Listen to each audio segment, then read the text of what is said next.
Bonjour à tous, je m'appelle Claire, je suis la responsable qualité et développement durable pour l'Office du tourisme et des congrès d'Antibes. Et donc aujourd'hui, je vais vous présenter les bilans et perspectives de notre politique RSE, de notre politique responsabilité sociétale des entreprises.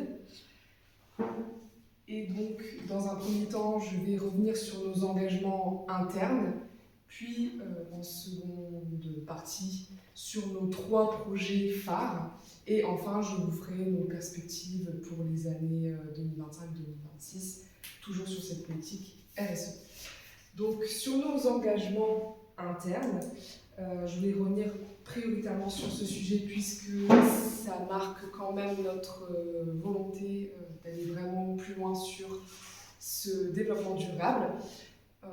Tout d'abord, en fait, on a réussi à intégrer cette politique au sein de notre entreprise grâce à 9 référents RSE, un par service, qui sont là pour mener le plan d'action du développement durable sur leur service et de transmettre les bonnes pratiques éco-responsables, les éco-gestes au sein même de leur service. On a réussi à former 100% de notre personnel aux enjeux de la transition écologique. Donc vraiment, chacun le prend en compte dans son travail et dans la prise de décision.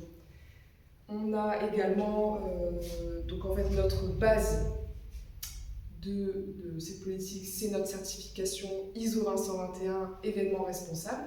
C'est une certification internationale qui met en valeur notre engagement et on est audité chaque année. Donc là, on a eu 3 audits puisqu'on a 3 ans de certification.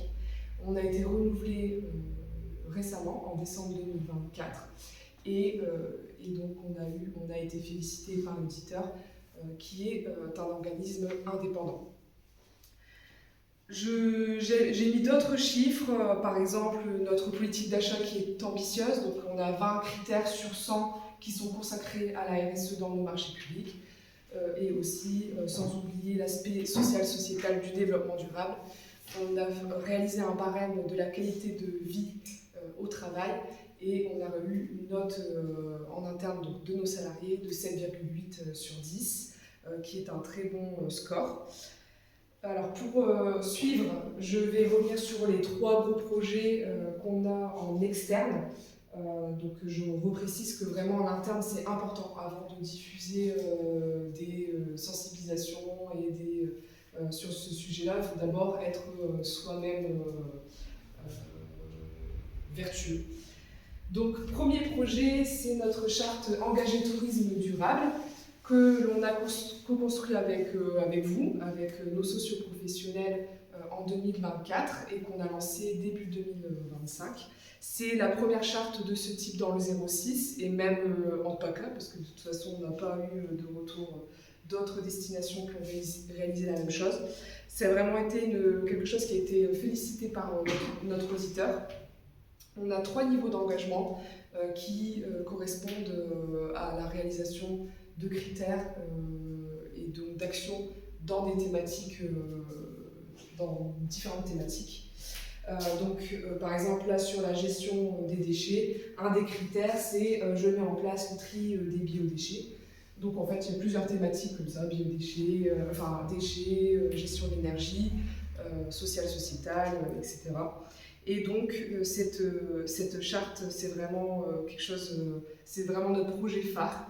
Et autour de cette charte, on va créer une animation de nos sociopros, vraiment pour être destination durable et peut-être du coup l'une des seules dans le 06 en tout cas à faire ça.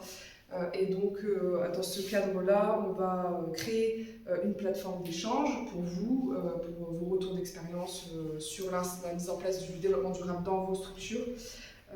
On a aussi prévu la valorisation de vos structures sur notre site internet ou par exemple lorsque l'on va transmettre un document à nos clients qui organisent des congrès, voilà, vous serez mis en avant en tant qu'hôtelier et restaurateur.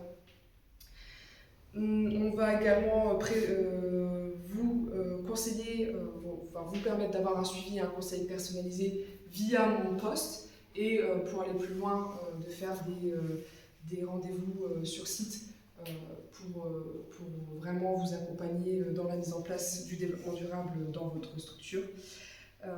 Et puis on va également prévoir l'organisation d'ateliers et de rencontres sur 2025. On en a eu en 2024, mais sur 2025, on va par exemple organiser la visite d'un centre de tri des déchets pour sensibiliser aux enjeux environnementaux, ou encore organiser un atelier en avril sur une thématique qu'on va proposer selon vos besoins. En tout cas, sur 2024, comme je vous ai dit, on avait organisé cet atelier pour co-construire les critères.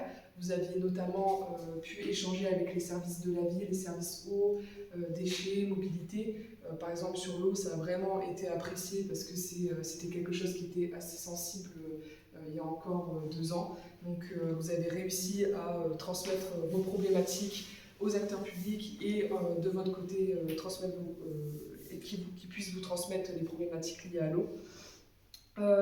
Donc voilà, ça c'est pour ce projet charte. Sur le Palais des Congrès, on a réalisé, donc ça c'est le visuel de la plateforme dont je parlais tout à l'heure. Sur le projet, donc là sur le Palais des Congrès, on a réalisé un projet qui s'appelle le projet Nudge. Le nudge qui veut dire coup de pouce en anglais, c'est une technique qui est issue des sciences comportementales. L'objectif, c'est en fait de faciliter la prise de décision, faciliter la prise d'engagement éco-responsable de manière ludique, efficace. L'exemple même du nudge, c'est les cendriers que vous voyez, les cendriers de vote. Ça, c'est du nudge.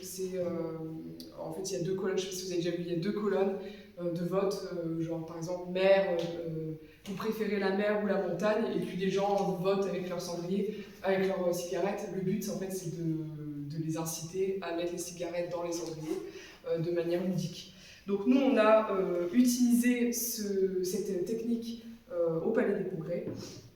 Donc notamment, là vous voyez, on a mis sur tous nos interrupteurs une chauve-souris qui vous dit merci lorsque vous éteignez la lumière.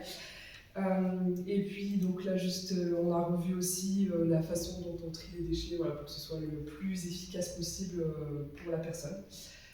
Ici aussi, une autre dimension du projet, c'est les nouveaux imaginaires.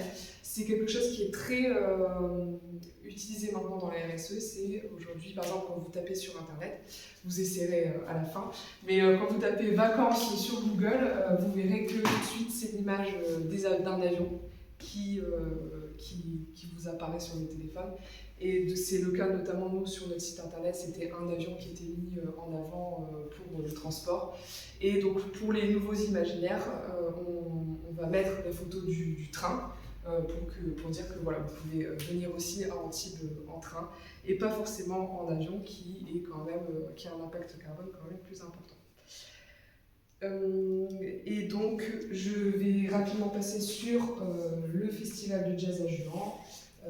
Qui est notre plus gros événement, et donc sur ce festival nous avons intégré nous sommes membres du collectif des festivals éco-responsables et solidaires en région sud.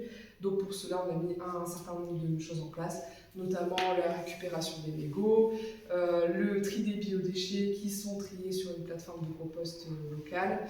On a travaillé aussi sur la mobilité puisque c'est le poste le plus important d'émissions carbone sur un événement. Donc on a mis en place des parkings à vélo, le transport des artistes en véhicules électriques, voilà, on valorise le covoiturage, et puis plein d'autres actions sur cet événement de Jazz à Juan.